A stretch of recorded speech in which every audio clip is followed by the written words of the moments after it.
What is the Schomburg Center?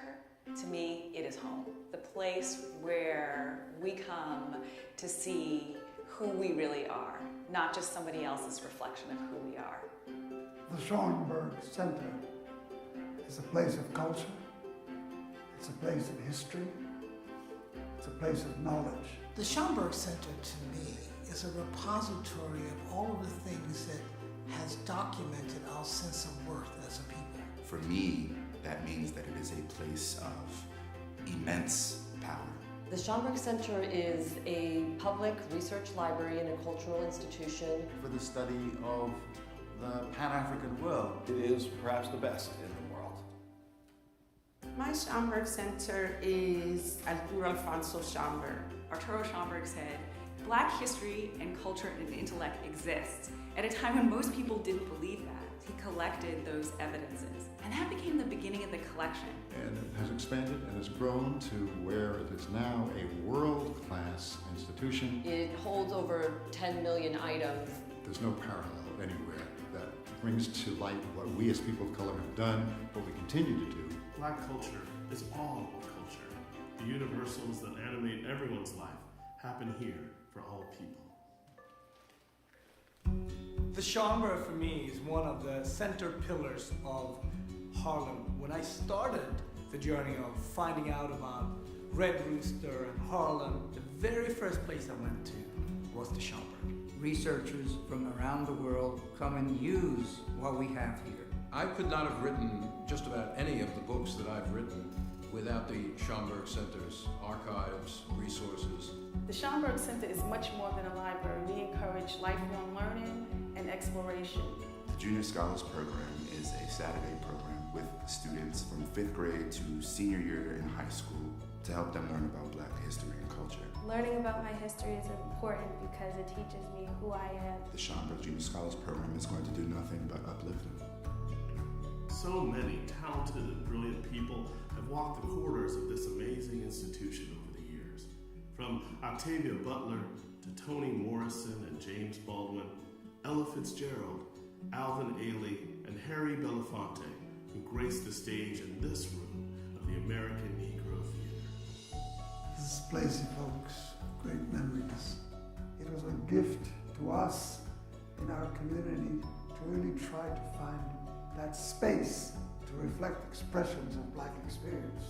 I just knew that the environment, what I saw these young African Americans doing, was a place I needed to be.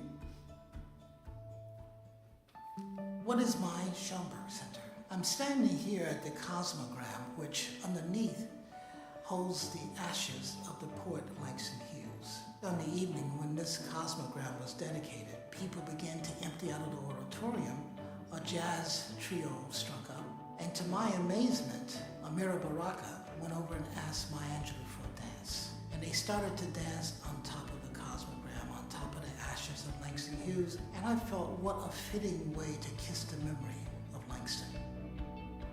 The Schomburg Center is a research institute and a library, but it's so much more than that. There's something going on every day. So many amazing people come here to talk about their creative craft, to share what inspires them. The Schomburg Center's collections help to tell stories even beyond our walls. The Schomburg Center is here in this exhibition at MoMA, One-Way Ticket, Jacob Lawrence's Migration Series. We depend on the resources of the Schomburg to enable us to tell the story. Thinking about the implications of the past on the present is absolutely crucial for understanding the next steps, understanding what we have to do to go forward.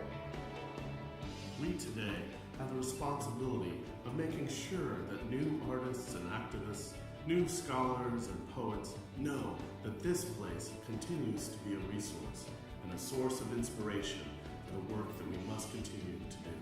The Schomburg Center is knowledge. The Schomburg Center, to me, is education. The Schomburg Center is home, it is family, it is foundational. Schomburg Center is inspiration. The Schomburg is with me in everything that I do. Community, inside and out. The Schomburg Center is us. The Schomburg Center is you, and we invite each and every one of you to find your Schomburg Center.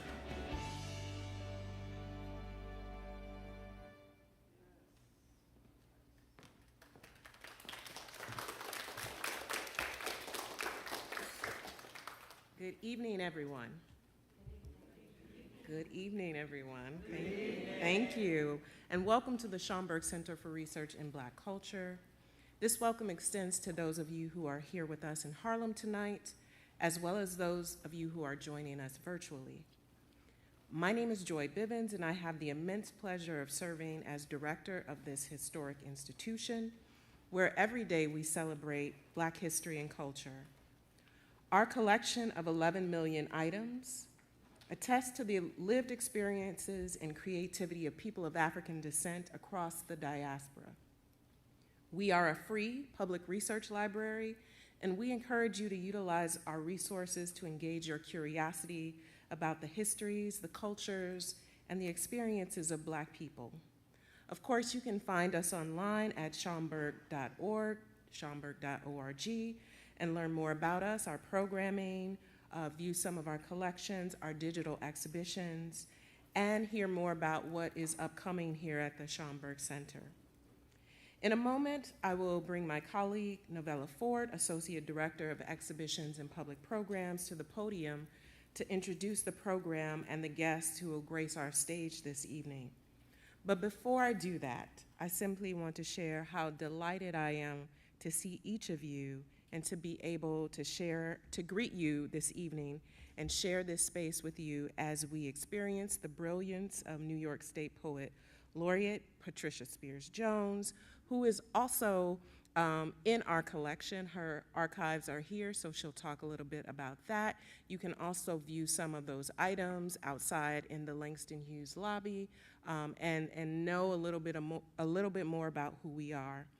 She will be in conversation with Dr. Brent Hayes Edwards, who is Ping Family Professor of English and Comparative Literature at Columbia University.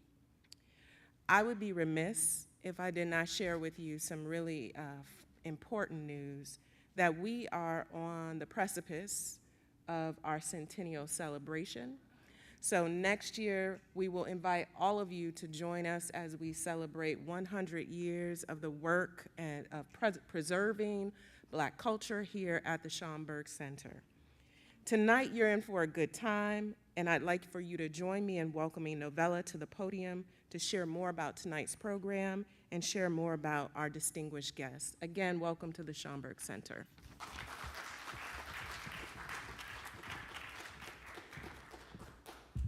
Good evening, as Joy said, and welcome to the Schomburg Center for Research in Black Culture. And hello to those who are watching on live stream. My name is Novella Ford, and I'm the Associate Director of Public Programs and Exhibitions. As you saw in the video, the Schomburg Center is dedicated to the collection, preservation, and interpretation of global Black experiences. Tonight, we commune with one of the living artists found in our archival collection. I'm glad that we could bring this evening with Patricia Spears Jones, our current New York State Poet Laureate. Let's give that a round of applause. Patricia as a poet, oh, there we go, there's the sound. Patricia as a poet, educator, and cultural critic has helped us make sense of the world and how culture moves us forward. I'm grateful that I had the chance to meet Patricia while I've been in this position. She has lent her poetry and her voice to several of our programs, and so it's only fitting that tonight we get to dedicate a whole evening to her. She hails from Arkansas, but has called New York home, starting counting this year, 50 years.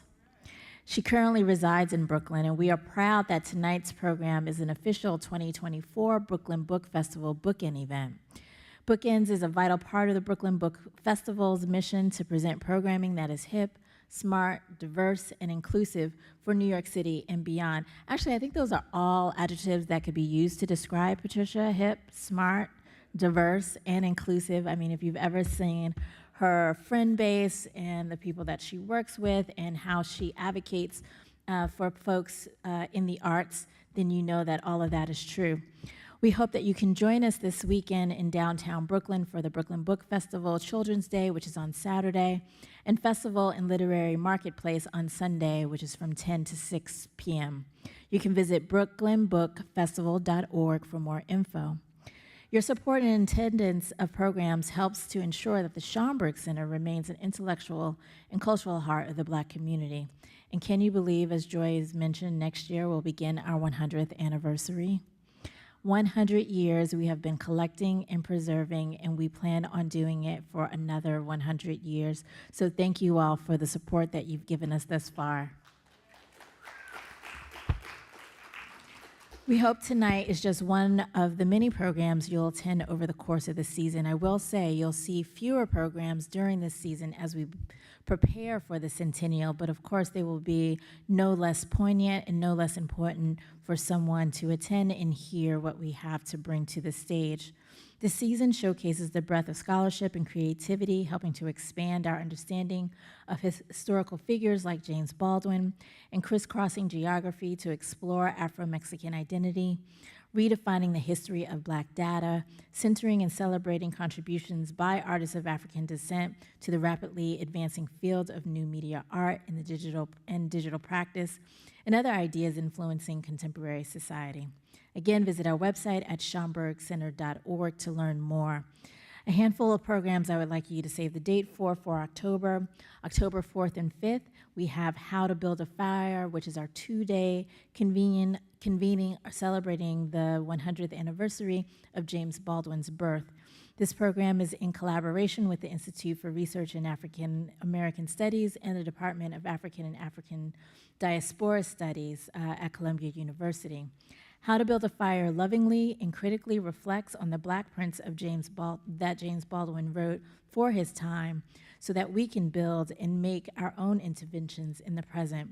A stellar group of scholars, organizers, and creatives are joining us, including Princess Hemphill, Doctors Bettina Love, Darius Carter, Marsha Jean Shawls, writer and incredible theologian Dante Stewart, Dr. Farah Jasmine Griffin, Darnell Moore, and so many others.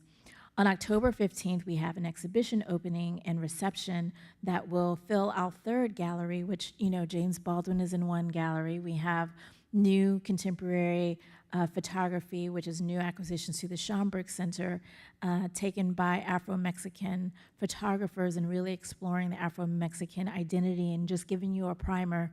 If you weren't here for the opening, I definitely suggest rewatching that particular program that is available on YouTube to understand how that is showing up politically in Mexico, but also in much of the scholarship, and we hope to bring you one or two more programs this season to further explore those ideas. But on October 15th, we will open our third exhibition, which will be the newest one for this season, titled Code Switch, Distributing Blackness, Reprogramming Internet Art, which is presented by The Kitchen as a multi-sided exhibition exploring and redefining, as I mentioned earlier, the history of Black data. Now, we are 39 days away from Election Day, though we may have some changes in our current political situation here in New York. But that being said, 39 days away, if you have not registered to vote, please consider doing so. If you know someone who is not registered, please consider doing so, because while it is your right to vote or not to vote, if you're not registered, you can't even have that choice. So please bring somebody an application and encourage them to at least first step register to vote while they're deciding on who they may vote for this election season. You can check your local library for additional resources. You may have seen when you walked in, there is a voter registration table out front. And on October 17th, we are partnering with the National Black Theater for a program titled Unbought and Unbossed, Reclaiming Our Vote, which will include a conversation about civic engagement and encouraging the community to exercise their right to vote. Broadway Votes and others will come together also as a sort of resource marketplace to help community members create a voting plan and learn more about their local resources. That being said, we're going to turn to tonight. How many of you all know the work of Patricia Spears-Jones? By a round of applause. Okay. Some of you all may learn something new about Patricia. Certainly, it's one of the things that I have come to understand her as a playwright and as a cultural organizer. If you missed the two pop-up displays that we have out front, One explores her work creating the play Mother, and the other showcases her work as one of the co-founders, one of several co-organizers around the Sojourner Truth Festival of Arts from 1976. Some of the co-organizers included Faith Ringgold, as well as many others.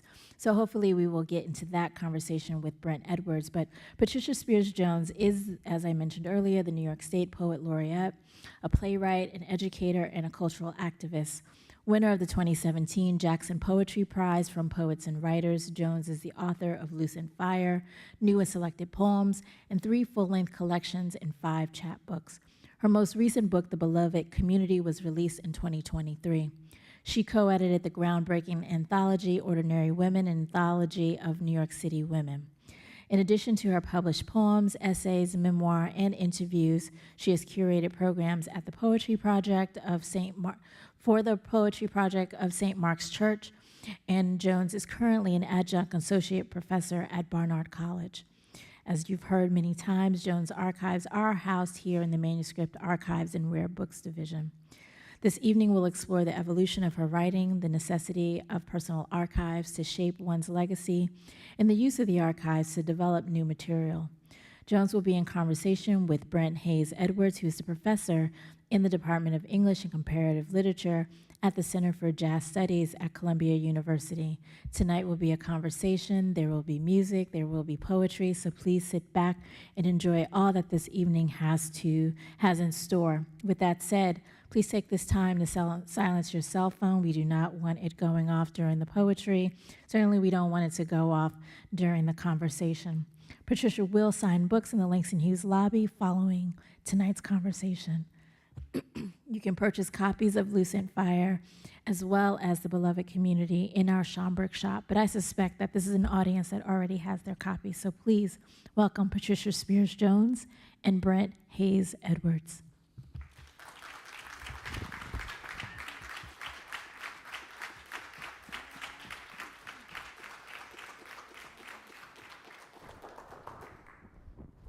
Good evening. Hello. Thank you all for coming out. It's a real pleasure for me to be able to do this and an honor.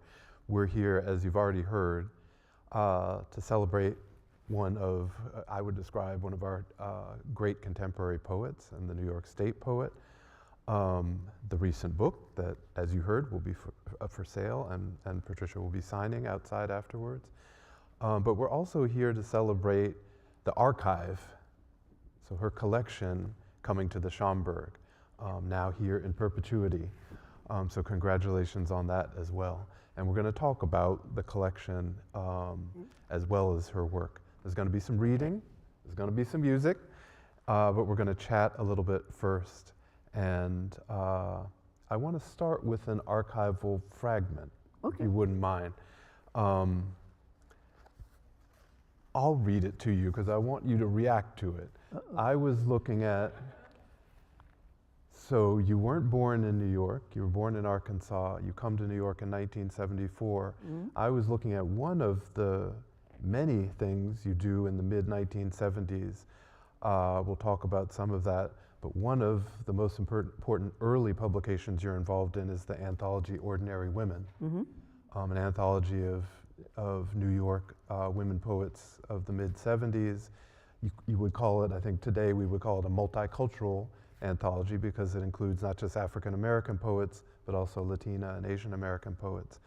And here's and white people. And some white people, including Adrienne Rich, who writes the preface. Here's your self-description. So 1978, Patricia Jones. That's me, a regular sister. You know, the kind that signifies off old soul songs. Immigrant to the city, circa 1974. Came here as a fluke after college and a brief time in Atlanta. Stayed here due to a passion for this city nurtured on tales of the Harlem Renaissance, 1930s movie musicals and mysteries, and Laura Nyro songs. Oh, well, really, I came here for the music that permeates the streets, lofts, rooms, corridors, elevators of this city. I'm here to move and feel with this music. I'm here making poems, writing reviews and articles, editing anthologies. I'm here gossiping and dancing and putting henna in my kinks. here learning to be strong and daring, like the other women in this book, being a poet working in New York at the end of the 1970s, avoiding disasters, counting on the good people and good times. Can I ask you to start, because an archive is not just a documentation of a publishing life, a career as a writer, just the drafts of what she eventually puts out. Mm-hmm. It's a record of a life. Mm-hmm. And what's remarkable about your archive is correspondence, address books. You kept some of your answering machine messages. There's all kinds of the stuff in this archive, and it gives you a sense of an artist becoming an artist, and an artist moving through history and moving in space, moving from the south to the north, discovering New York in this period and making connections, building ties, building friendships, building camaraderie with fellow travelers. So it's so exciting to go to watch you grow, to watch you develop through the archive. And I want you to take us back to that moment when you first came to New York and what it was like in 1974. You were in Memphis for college. Right. What was it like in that period when you came here? When I came in 1974, I had graduated from college and had lived, as I said to you earlier, miserably, briefly and miserably in Atlanta. And then I came back to the Mid-South. And friends of mine were coming up to New York City, and I caught a ride, as it were. I got in the car, I said, I'll help pay for gas. And I made up here. My ex-boyfriend and his new love were living at 112 Green Street in a loft. And she was a dancer, and he was working with Mabou Mines. I never left. I just was here, and within a few days, I was, telling people how to get from, Canal Street to Houston, and I pronounced it Houston because that's what everybody else did.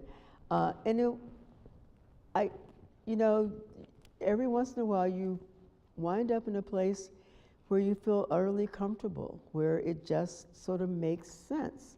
And I grew up in a very small town in the Delta, very poor, and I came to New York, and downtown Manhattan was very poor.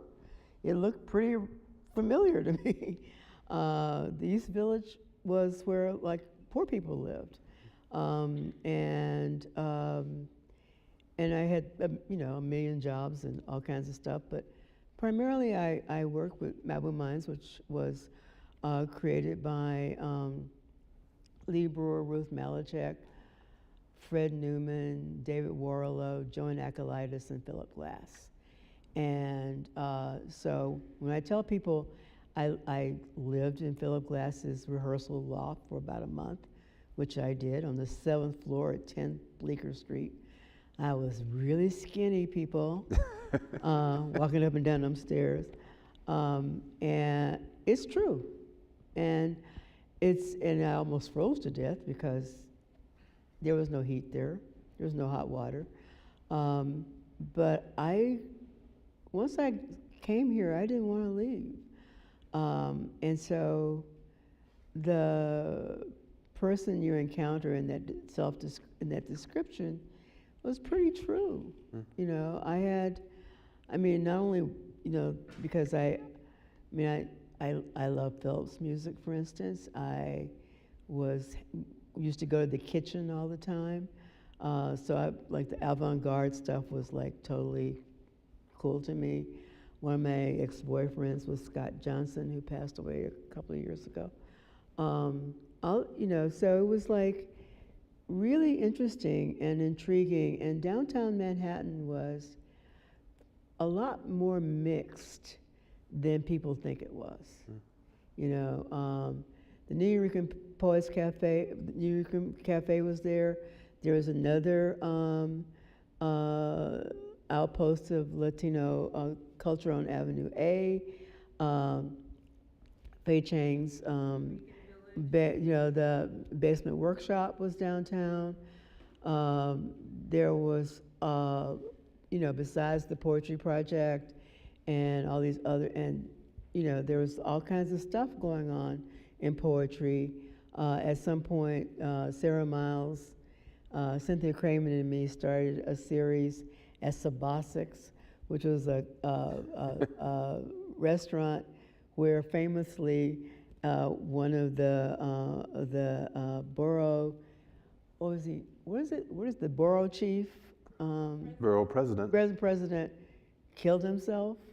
Yeah, he used to. That was who killed himself. He used to take his corruption money and leave it at Sabasics. It was like. Not sure we should talk about corruption money today.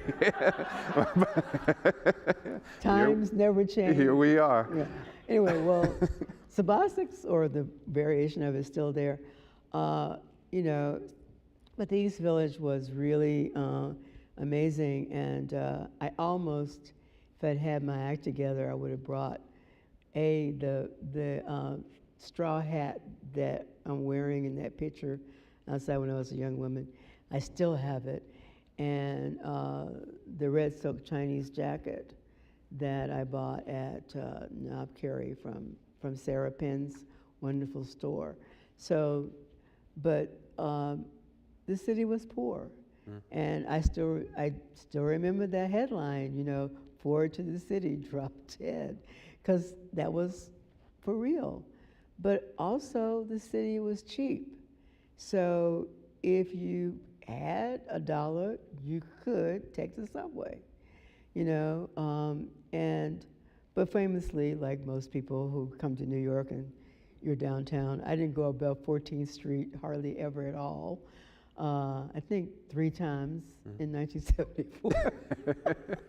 I'm not quite. I think once. Until I finally got a job where I had to go uptown, but to Midtown. But you know, you could live your life between 14th Street and, like, you know, the Battery without any trouble. I mean, it must have been an amazing moment to arrive, because there really was, as you're describing it, an influx of creative artists, and of Black creative artists, experimental artists from around the country. Yeah. So this is the moment, the same moment that Thulani Davis, Jessica Hagedorn, and Ntozake Shange are arriving from the Bay Area. Right. It's the same moment that a number of musicians from around the country, almost the entire AACM, the collective from Chicago, they almost all show up in 74. Yeah, the Black Artist Group from St. Louis, the people like David Murray and Stanley Crouch from California. Right. Everybody's coming in the mid-1970s, and it must have felt like you're all showing up and discovering New York together. It must have been exciting. Well, we're all young, and you know, I have to remind myself of that. There's George, the trombone guy. George Lewis? George Lewis book, and there's a picture of me along with all these other people at Stanley Crouch's loft. We're all, I don't know what, we're looking up or something. And I just realized that you know, some things you kind of do because you just think, oh, this is really interesting. Sometimes you just go into a room and go like, oh, what's going on here? And so when I was living on East 3rd Street, and I would see what was happening at all these, like, just these little venues like Studio Ribby and the Tin Palace and all that stuff, and it was sort of great because the music was really intense. Everybody was like working, you know, except for Stanley Crouch, who could not play worth a damn. And I'm going on record as saying that. Anyway, so I stand, whatever. But I got to hear I got to hear the first sort of iteration of what became the World Saxophone Quartet, because they would call themselves the New York Saxophone Quartet before the classical New York Saxophone Quartet said, you can't use our name. I saw all these, and I saw all these sort of wonderful dancers who were working with people, so that all kinds of people were working together. And they were all, they were all sort of trying to figure things out publicly, and sometimes not well, and sometimes wonderfully. And so when For Color Girls was being developed here, I mean, first it was at the Henry Street, and then it sort of moved its way up, and you could sort of see how it was working its way out. But that was also, Henry Street was also the place where I saw David Huang's the Dance in the Railroad, right? So all kinds of people were working downtown, along with, you know, the usual, you know, beat poet people and all that sort of stuff. So everybody was there, and they were all kind of checking each other out, looking at, you know, so, you know, why do I know anything about Latin music? Because I was hanging out with at the New Eureka Poets Cafe, and I had a Puerto Rican boyfriend. That helps. Why do I know anything about theater? Because when I was in college, I was fascinated by, I had a great theater teacher, and he was the one that brought Mabou Mines to Memphis. I met those people. They were amazing to me. I come to New York, I work with Mabou Mines. You know, I mean, I was a stage manager person, but you know, I got to watch these incredible rehearsals of the the Shaggy Dog animation and Joan Acolaitis's forays into dealing with Colette. And I, you know, watched David Warlow perform a Samuel Beckett novel, actually, that Lee Brewer directed. It was unbelievably beautiful, utterly austere, nothing I would expect, you know, but I was ready to see it and hear it. With your collection, and I do encourage, if you haven't done work in the manuscript and archives and the archival divisions of the Schomburg, you can do it. Make an appointment and go check out the material. I recommend it if you haven't ever done it before.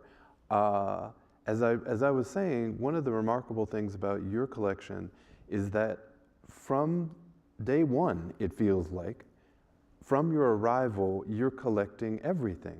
There are telephone messages, there are flyers and programs over 30 or 40 years from, it feels like, every concert, gallery opening, theater performance you went to. There are guest books from birthday parties where you had people sign guest books.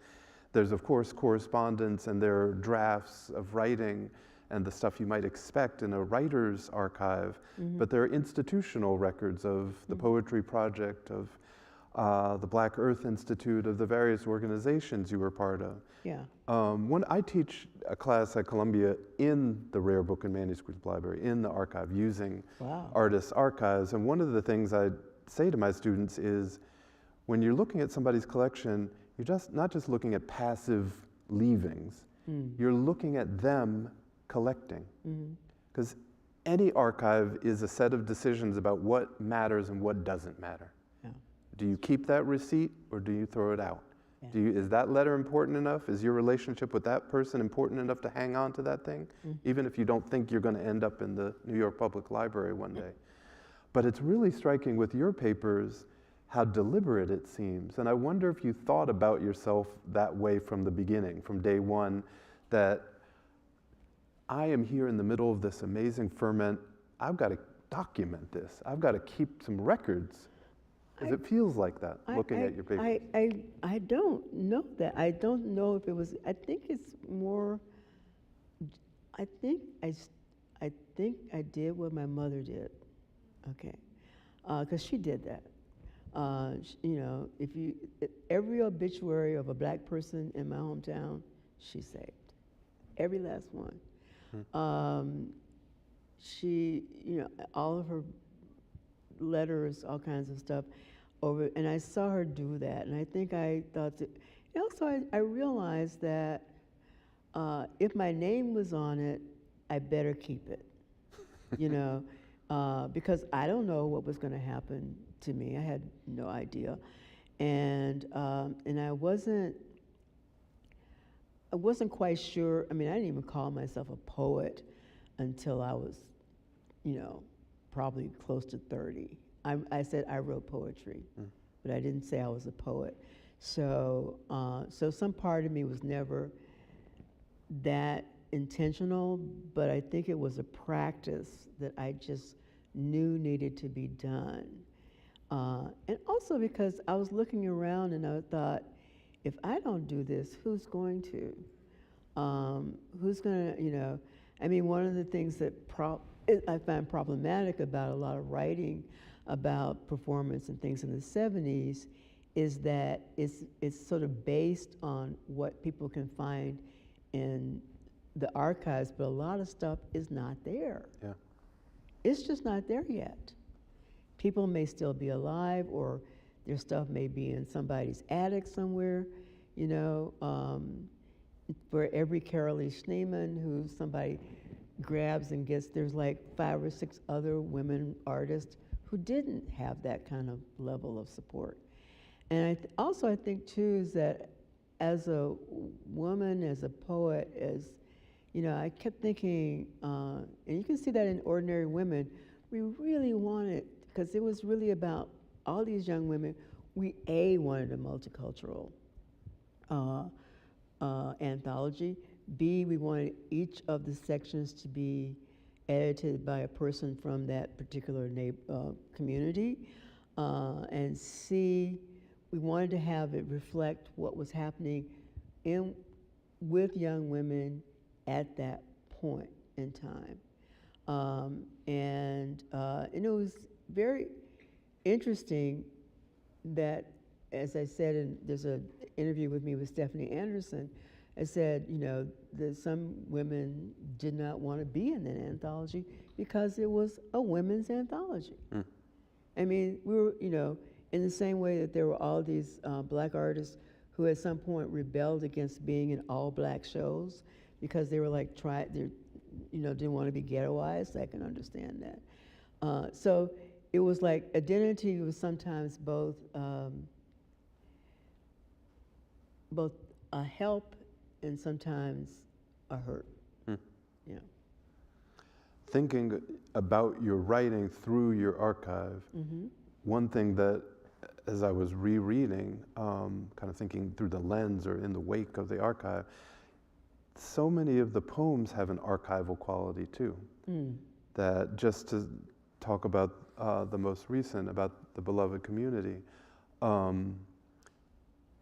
was saying to you a couple of days ago, there's an elegiac quality, there's an evocation of particular times and places, particular people, and just how many people who have passed. Tom Dent, Lorenzo Thomas, Claribel Alegria, Jerry Allen. Yeah. I was mentioning to you, I don't know if you want to read one, but I love the Elio Oiticico. Yeah, poem. I'm going to read that. You want to do it with yeah, Brandon? All right. Yeah, and he's heard me, so I'm sure he has some plans.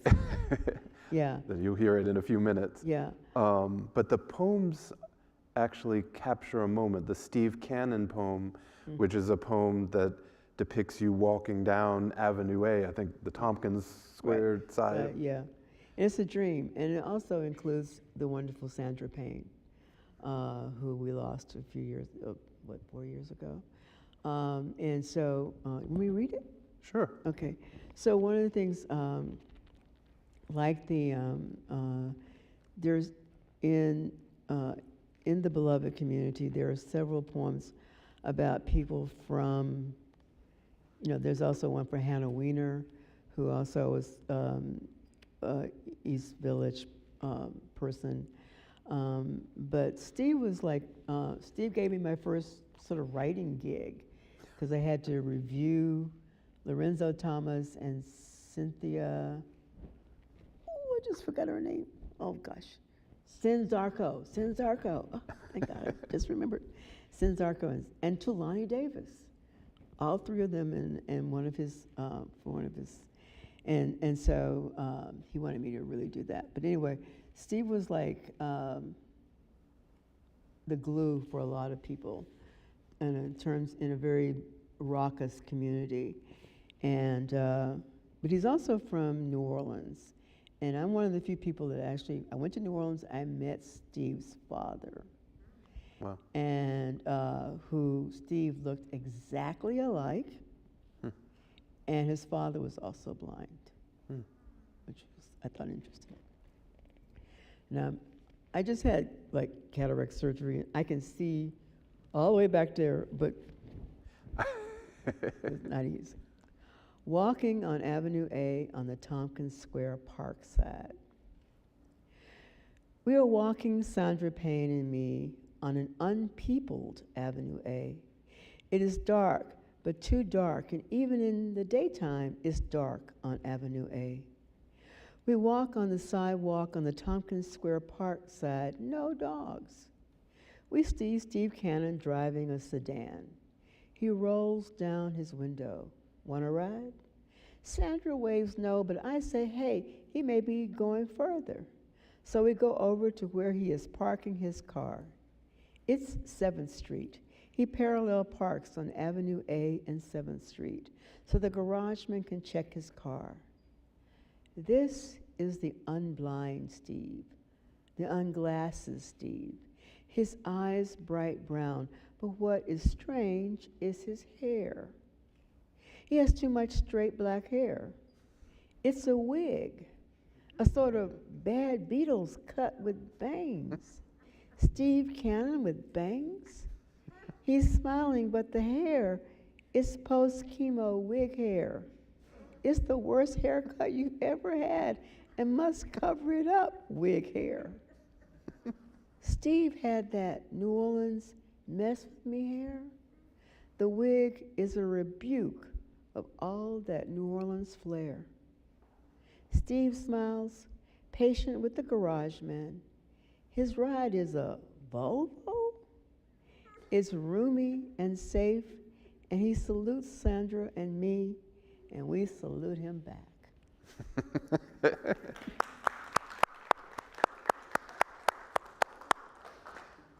I mean, they have this elegiac quality, and especially when you know some of the figures and the giants that you evoke, that quality of loss, but there also is that humor.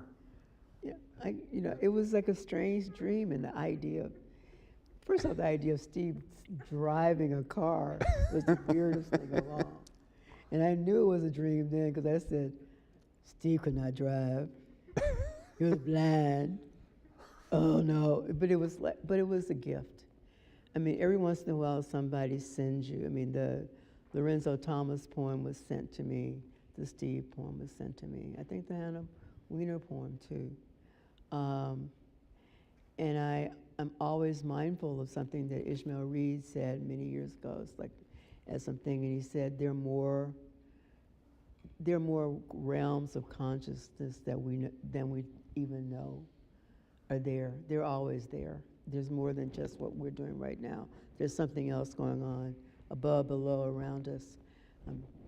Magnifying that.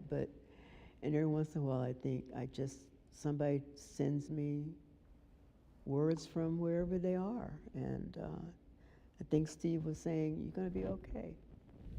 So I'm grateful for that. The other thing that's documented, as I was saying, in the collection is your career as an arts administrator and also an activist in multiple organizations over the course of your time in the city. And I wanted to ask you about that, and just to talk about how your work in arts institutions has affected your writing. I mean, how do you see that relationship? The person that comes to mind as a parallel maybe is A.B. Spellman, who worked in the National Endowment for decades. But it's interesting to put that much time and that much energy into supporting the arts. It's not just about your career. You've also taught a lot, but I wanted to get you to talk about arts institutions. I haven't taught that much. I mean, it's only in the last maybe 15, 20 years I've been teaching. I think it's about community. I think I am, you know, I hate to use the analogy, not analogy, but the fact that I'm an Aquarius, a fixed air sign, you know, and it's like that. And so I like people, but I also like to be by myself. So if I want to be around people, it's good to be around people and be paid while you're doing it. And so that, you know, so that has something to do with it. Also, I think these are just kind of the jobs that I could get. You know, I mean, I have a BA, and I finally, years later, I got an MFA. So I wasn't teaching, and I didn't want to be a teacher. You know, and so what can I do? I'm a good writer. I'm a good organizer. What do you do if you're a good writer and organizer? You administrate. And I was a pretty good, you know, administrator. And the best of that was when I was working at the New Museum of Contemporary Art, and I was a development director, but I was working with Marcia Tucker, which means that nobody was really what they just were. You know, you wound up, you know, I wound up doing things like, you know, it afforded me some interesting projects. Like, in terms of affecting writing, not a lot, but one of the things when I was doing, was raising money for the Bad Girls show, I sent a application to the Luce Foundation with epigraphs from Mae West. All right? Because it was for the Bad Girls show. You know? And I'm like, well, we're going to throw it out there. You want to support us? You know what it's about, right? And so, because it was Marcia, I could do that, right? And so, and also because I love the museum, and I worked my butt off there, and I helped to break the new museum kept not getting any money from the Smithsonian, whatever the museum program is, where they support museums, because it didn't, quote, collect and keep stuff. Because Marcia thought of it more as a Kunst, whatever that is, you know, Kunst Museum. Like, you know, you have a little bit of art, then you get rid of it, you get some more art, blah, blah. Anyway, and I'm not sure how I pulled it off, but I came up with an application that actually broke that. And the new museum got that money, which it deserved. And because it did things that people now do all the time, it like allowed the guards to talk about the art with the public. It had no signage for one exhibition. It had, I mean, all kinds of weird ass stuff. And so, and that was fun. So I felt like I learned a lot. And I think the other thing about doing all those things is that I learned a lot. I am a knowledge seeker, you know. And since I didn't have like $30,000, $40,000 a year to go to grad school, why not work for a museum and get it there? But also because I was really curious, and I just found it fascinating. And I would not have had a whole bunch of experiences going to the Hamptons, or, you know, buying, you know, watching an artist lie on a bed of nails for his birthday. That was the Bob Flanagan show. Okay, so it was it was true, it's true. He said, I want to lie on if I make it to 40, I want to lie on a bed of nails. We had to find a bed of nails. Anyway, but I also care a lot about other people and their work. I don't work alone. I don't think any artist, really and truly, unless you're living out in a desert somewhere, you do not work alone. You work within a community. You get all kinds of joy or provocation or support or critiques from other people, and you can't do that sitting, you know, by yourself. I mean, it brings to mind the question, the title, you know, the beautiful community. Is that what you're invoking with the title? The beloved community? Talking about this beloved community? Yeah. That is part of it, but also part of it was, but just to think about community in a variety of ways, because too often when people say, I'm from the community, then they sort of, that's where the identity issue shows up. You know, I'm from the name the community. I'm from the name the community. And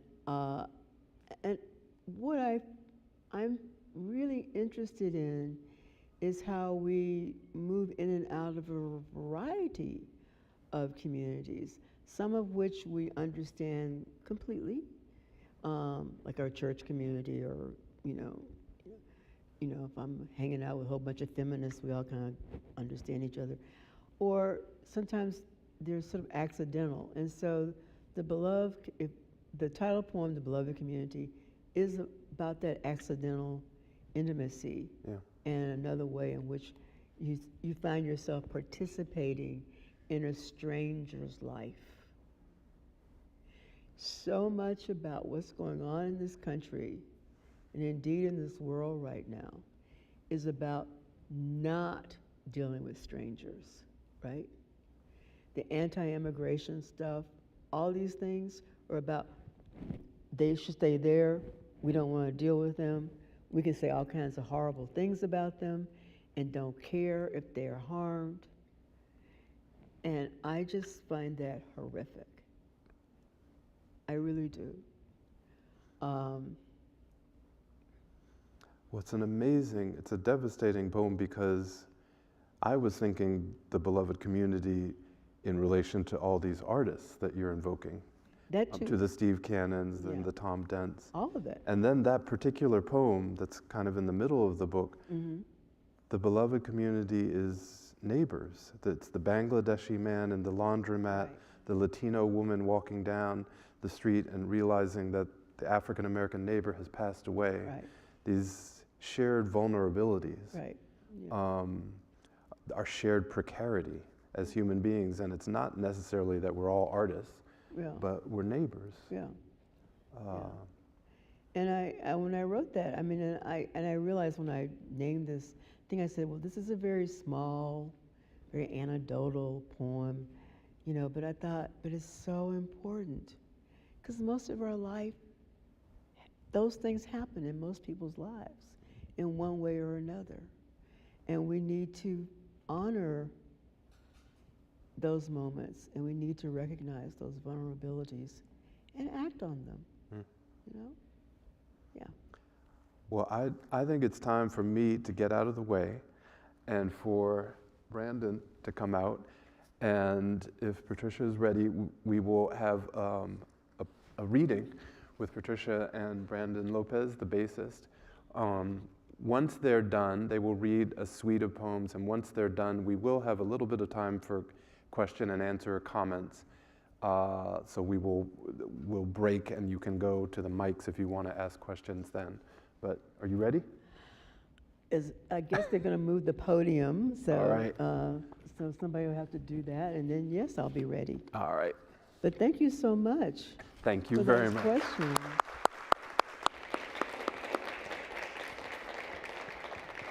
And the only artist that you didn't mention, but because she's actually in A Lucent Fire, is Akilah Oliver. Oh yeah. Who is incredibly important. Okay. Here we go. Huh?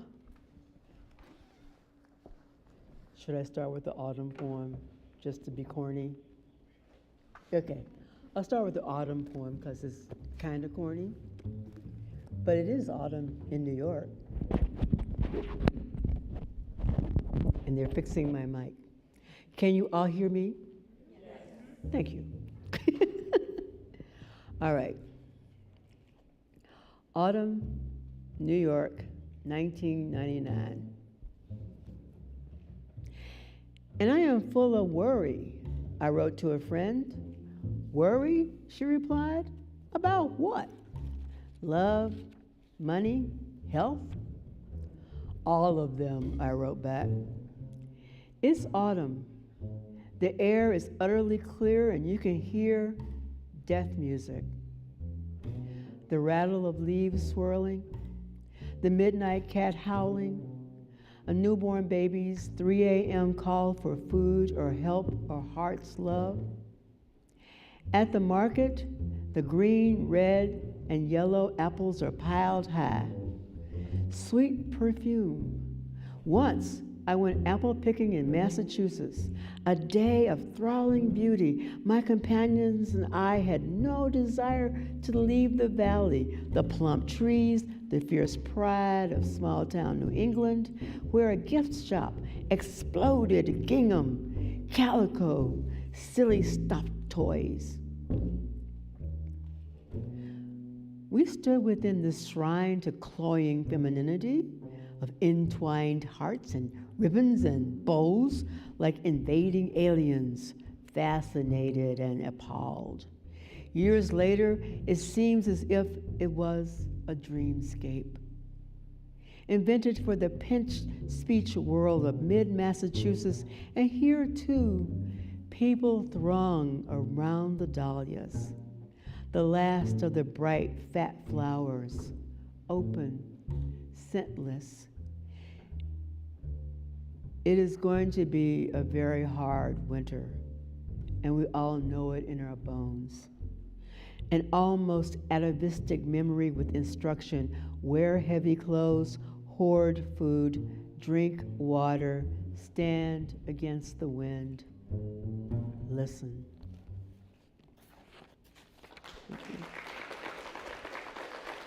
All right. All right, a couple of poems from A Lucent Fire. So, for 1,000 years, I was nominated for something for the Pushcart Prize, and I never got it until Etta James at the Audubon Ballroom.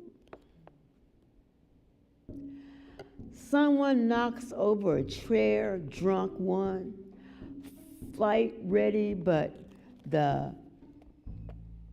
this vivid sound stops fist. Who lets them blackbirds in again this night? What flight, fight? Let's try dancing the blues to smithereens. Rustle up those moans and sighs for the good working Henrys of this world. Ready, ready, ready to block and hustle, shit and cuss you out. Somewhere backstage, the money scatters. Your skin beaves sweetness while your voice screams, where's the fucking fun house? Your chest blossoms possibilities, hip thick enough to swing which way, and oh my, there he stands.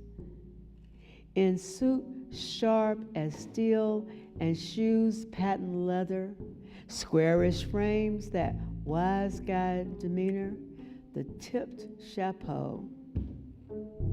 You picked up the high heel that you throwed down, then repaired your makeup for the second set, the one that promises a better crowd. Another chair tips back as smoke swarms the littered stage. You're too young for this mess, and he'll never grow old. And that was a poem that I wrote because I always wanted to think of Malcolm X as kind of like a sex symbol. And I thought, how could I do that? Well, if you put Etta James in a poem, you can put anybody in and be a sex symbol. Okay. But I love Etta James' work, and I was so thrilled when that actually got to be done. And thinking about early New York. So I work for CCLM, one of those arts organizations, and they had meetings all over the country one of which was in New Orleans. And this was about a love affair that had gone away. But anyway, its title is also the title of a great Milton Nascimento song. He's still alive. He's still alive and still making music. It's amazing. Encontros de Despedidos, I hope my Portuguese wasn't that bad. Anyway, Encounter and Farewell.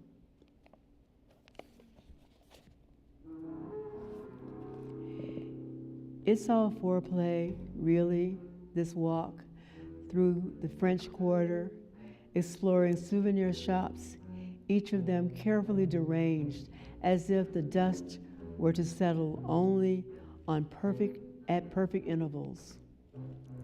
And I'm going to put on my ugly reading glasses because now, please forgive me. It's all foreplay, really, this walk through the French Quarter, exploring souvenir shops, each of them carefully disarranged, as if dust were to settle only at perfect intervals. Yes to the vetiver fan that smells sweeter than sandalwood or cedar. No to the Mammy Doll dinner bells. No to the Mammy Dolls whose sewn smiles are as fixed as the lives of too many poor black women here. Motherhood at 12, drug abandoned by 15, dead by 20, suicide, murder, so easily in desire. And yet, their voices sweeten the snaking air, providing the transvestites their proper muses, all of whom have streets named for them in the Garden District. A soft heat settles on Terpsichore, just inside the gay bar, where the owner's pink flamingos compliment silly songs on the rescued Rockola. Who can dance to that Lorne Green ballad, Ringo? Dixie beer is the beer of choice, marijuana the cheapest drug. Relaxation is key, since it's all a matter of waiting for the right body to stumble toward you. Lust perfumes parties in the projects, bar stools chatter at the Hyatt, lazy kissing on the median strip, stretching down Chapatulas. If Professor Longhair were alive, he'd teach a lesson in seamless motion, the perfect slide of a man's hand down a woman's back. A lesson you learned long ago before you met me. We were making love as we did before in Austin and Manhattan, but in this room, on this costly bed, our lovemaking starts out the slowest grind, then, like the city's weather, goes from hot to hotter, from moist to rainstorm wet. You're tall, A. And where there should be tribal markings, there are scars. Football, basketball, mid-60s grind parties where something always got out of hand. There's that perfect amen. You're your own gospel and you bring good news to me. The way you enter me like grace, the way you say my name, a psalm, no, that's not it. It's the engineer in you that gets me. You search for the secret line that goes straight to the center of the earth. Deeper and deeper you go until there's no earth left in me, and we hum and moan a song as old as ourselves gone back. There are too many souvenirs in your eyes, gifts given too often, too hastily, never opened. Outside, a city sprawls its heat, seeks out every pore, licks every moment of sweat as we shiver in this chilly room, taking each other's measure. We say goodbye again and again, as if every kiss, every touch we make will shadow all our celebrations, and they do.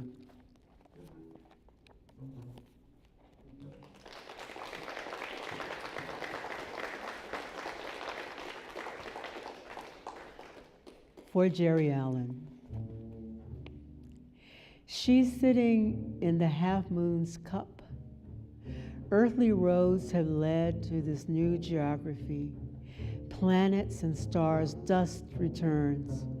her hands besotted with this cosmic baby grand, playing starlight and a vast blackness, shifting with her tender tempos, pacing the eternal. Oh, darkling descant, blackbirds and fireflies trace her unhearable musings in this evening skies. And the beloved community.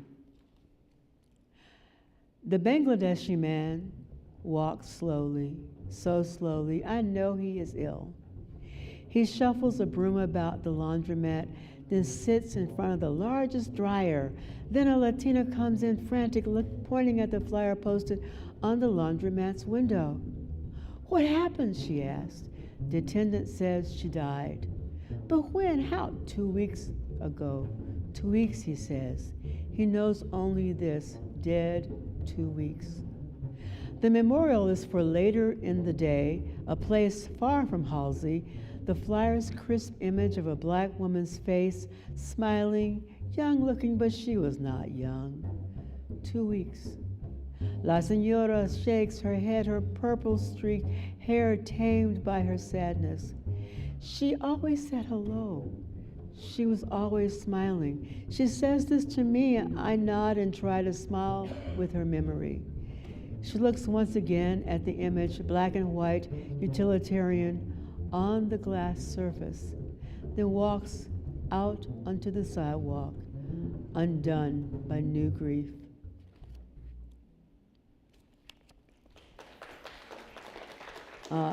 Here's one of those poems for artists. So this is actually the title comes from a title by Papo Colo of one of his pieces. Self-portrait as Retratos de Cosas Locas y de Locos, stolen. Shall we have cocktails while slipping about the edge of catastrophe?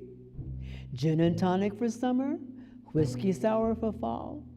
All is not well, yet sun illumines green leaf trees soon bare, soon bare.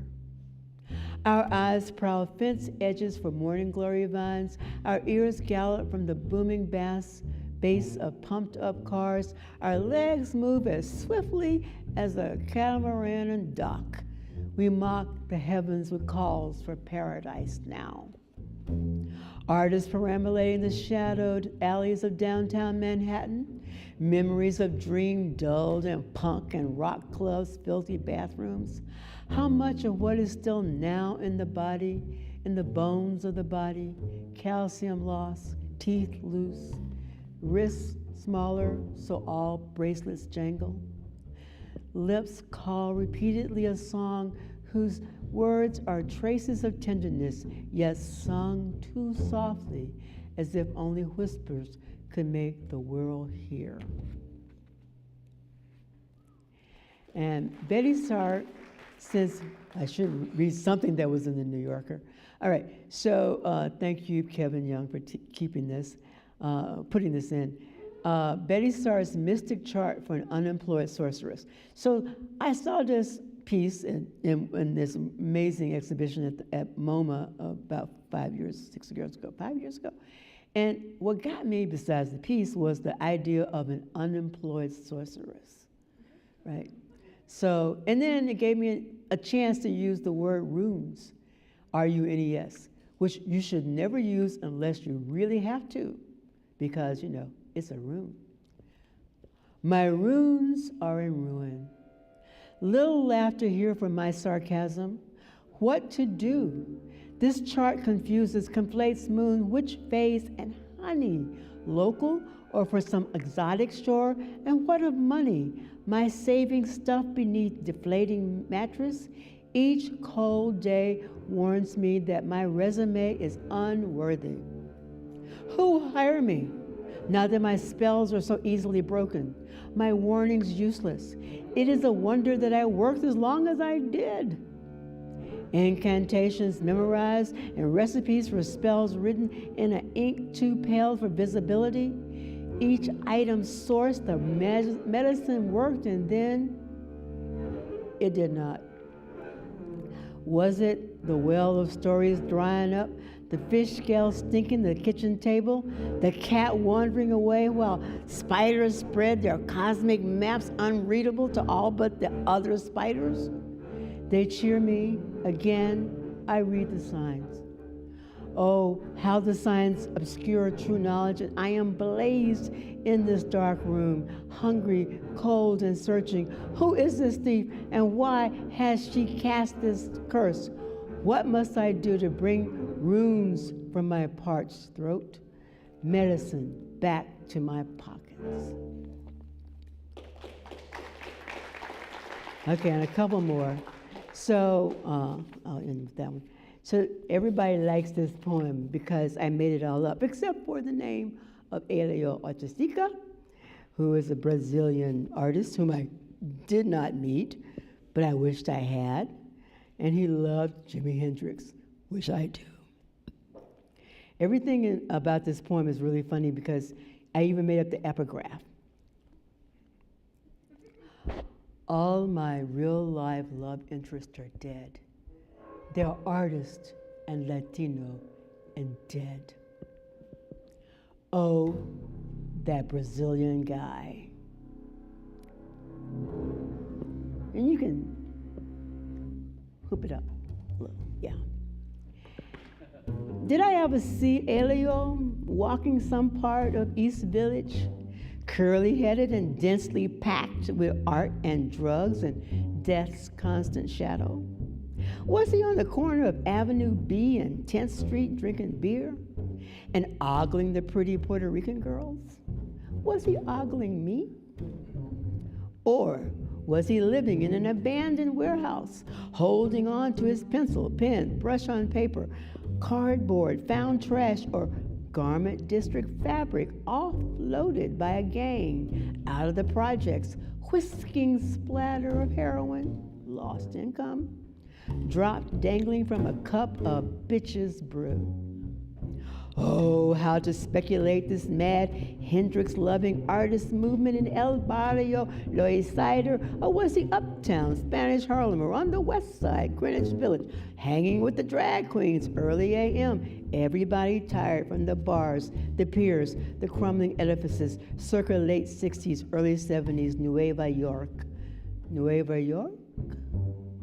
He was on a wild ride, the weed, his stash, the dazzled dreams, men who had survived torture, military repression, a bad economy, yet learned to take acid trips one day at a time.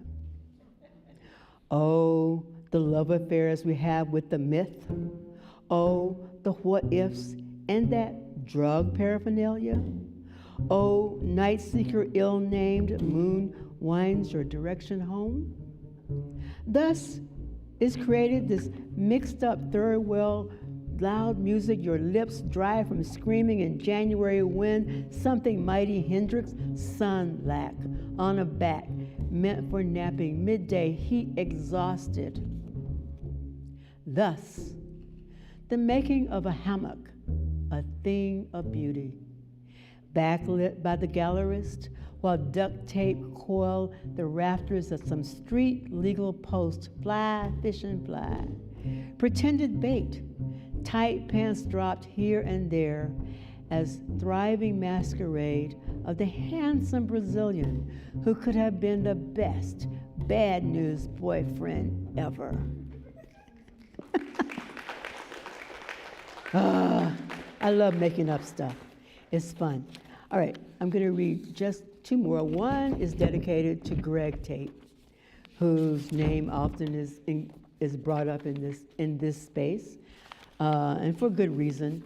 I don't think it's in my archives, but Greg Tate and I had one of the worst dates ever. Okay, so it's good. He found who he wanted, and I did too. All right, The Devil's Wife Explains Broken 45s. And this is because both Greg and I were big James Brown fans. And The Devil's Wife, of course, is a very unhappy woman for good reason. The Devil's Wife Explains Broken 45s. There was a time, James Brown sang, and I want to dance. But that causes the devil to prance upon me, then lash higher his leash around my waist and squeeze me till my voice box almost shatters. You're a doll, he says, as he smashes our turntable, laughing at the clatter ancient 45 RPMs make as they break. Treasures from a lost last century when sweet soul music elevated our scissoring feet. How he hated haloed afros radiant with pride and that slide away from suffering. The devil hates black genius. Made him work harder than hard to render it witless and dope stung. He hates having to move one iota out of his trifling comfort zone. Can't I listen to one piece of my heart untarnished by his guile? Child, soul music is now in limbo and me bruised again, cleaning up those broken 45s.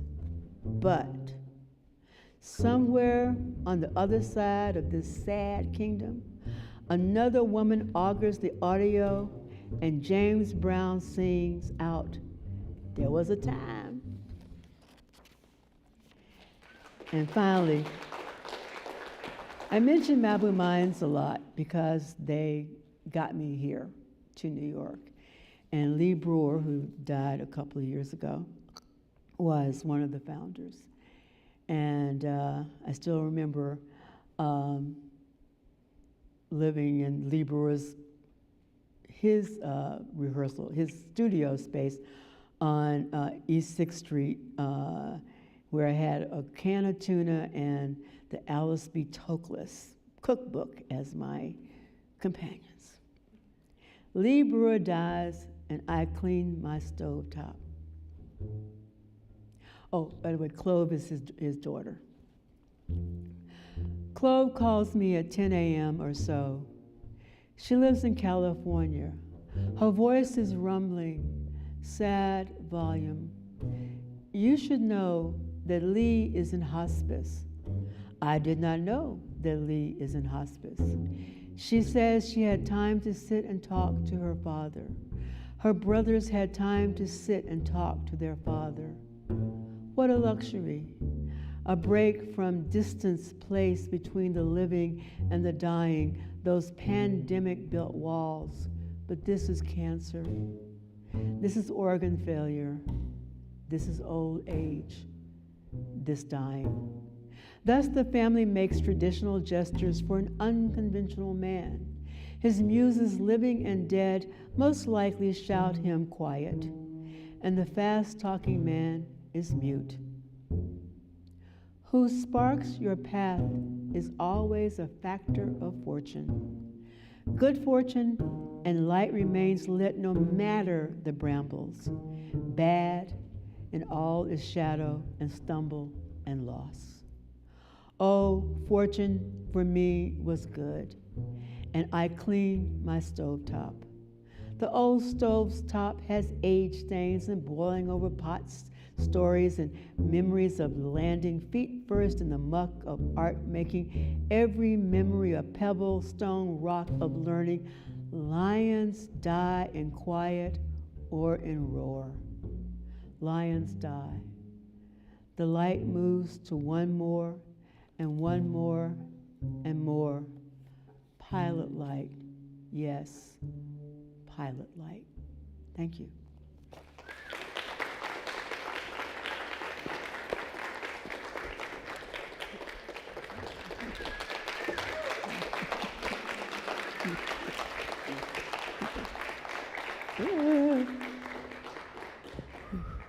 Thank you.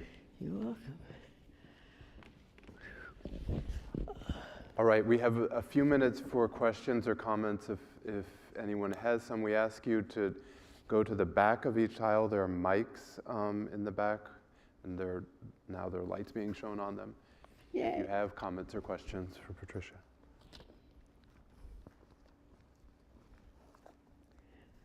I guess I wore them out. Or we could hear another poem. No, you can ask me another question. Was there a question that you wanted to ask that you didn't? There are always more questions, Oh. but I was going to let other people. Okay. I think somebody's moving. There's movement Somebody? back there. Yeah, there's somebody. Go ahead. Good evening. Thank you so much for the poetry this evening. And my question is really on reading. Lately I've been having a hard time getting back into reading, and I just wanted to know if you've ever had a hard time getting back into reading. What's a tip that gets you back into reading, or how do you read? Where? That's my question.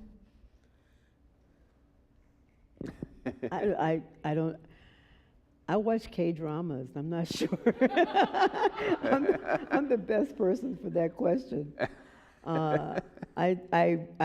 Because I teach, I have to read wonderful poetry books, which I have been doing.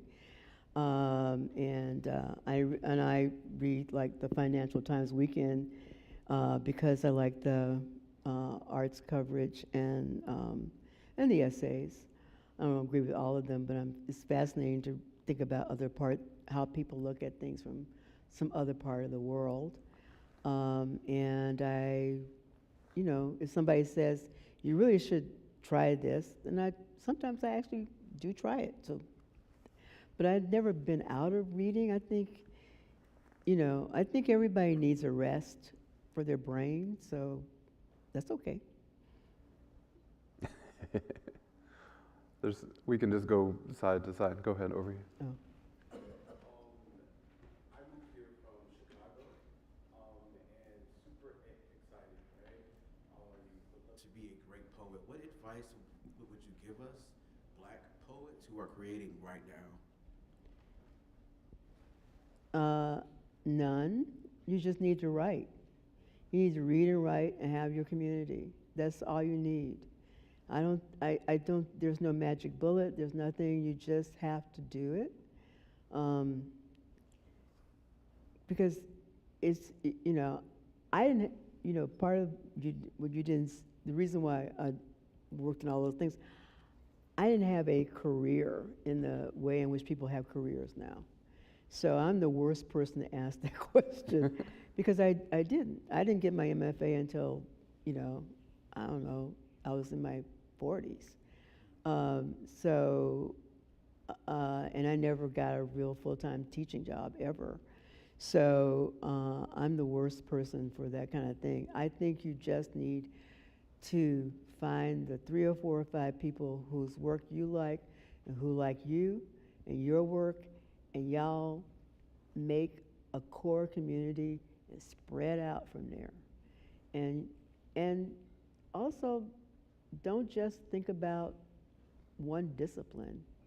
I just did a whole thing with Maria Magdalena Campos Pons, and it was one of the most amazing things I ever got to do. And I'm still kind of vibrating from that. So anyway, yeah, man. Yes, my name is James. I am a native New Yorker or Manhattanite. Yay. Born in '72. Mm-hmm. And my question is, what are your thoughts about the last poets and the birth of hip-hop music and its relationship to poetry? Well, my introduction to the last poets was that weird movie with Mick Jagger and, oh God, what was it called? It was in they used "The Revolution Will Not Be Televised" in the middle of this movie. That's the first time I ever heard of the last poets. So, but I do love Gil Scott-Heron, who I think was masterful songwriter, musician, and storyteller. And I still remember when the B-Boys and all those guys were doing stuff on the streets. And I am not a huge, I remember hip-hop starting. I'm not somebody who was sort of that interested in it, other than as somebody who got my first, what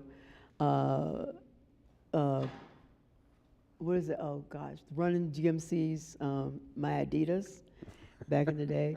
That's like the last hip hop record I bought. That was a long time ago. So, but I think it's extremely important for people who grew up with it. So people from the 80s on, I think it's just extremely important. And when it's really, really great, it's wonderful. When it's awful, it's bad, but that's like anything else. Does that make any sense? Okay. Thank you. Okay. Yeah. One more. Thank you very much for a really wonderful performance, the two of you. I'm really intrigued with this idea of coordinating the jazz bass with your poetry, and I'm wondering how that got choreographed. Did you request that he play with you as you read? Do you feel most comfortable when you're having that music as you read? How did what he chose to do come about?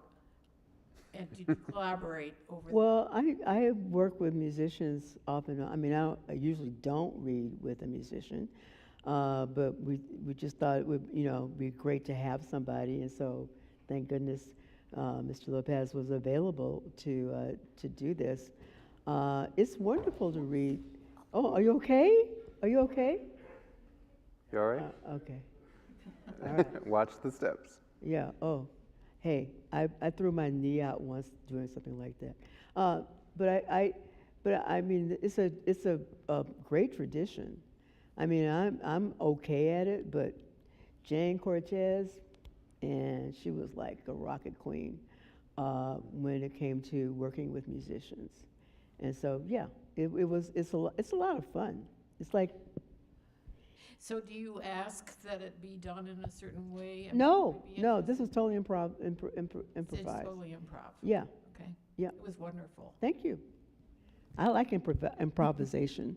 And this will be our last question, but I did have a tag-on question for that, for what she said, which is, do you have a favorite instrument, however, when you do perform with musicians? Because I've seen you perform with musicians a couple of times now, so. No, I mean, I've worked with Jason Wong several times, and because he really knows my work, and Luke Stewart, and I did a gig thousands of years ago with Oliver Lake. You can put me in front of the orchestra. I don't care if it works. I'll do it. I love improvisation.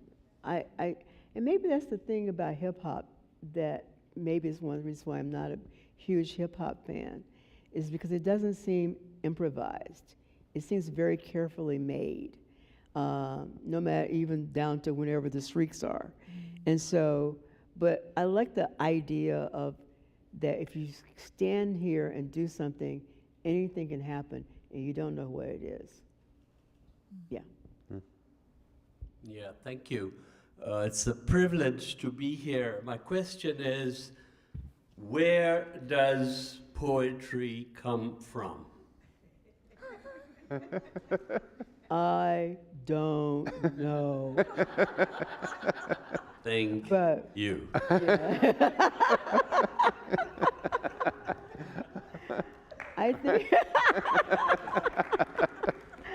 I think it comes from the beat of your heart and your brain, and like any other art form, it comes from the body making some way in the world, and one of the ways in the world is through language, which is a great material to make art.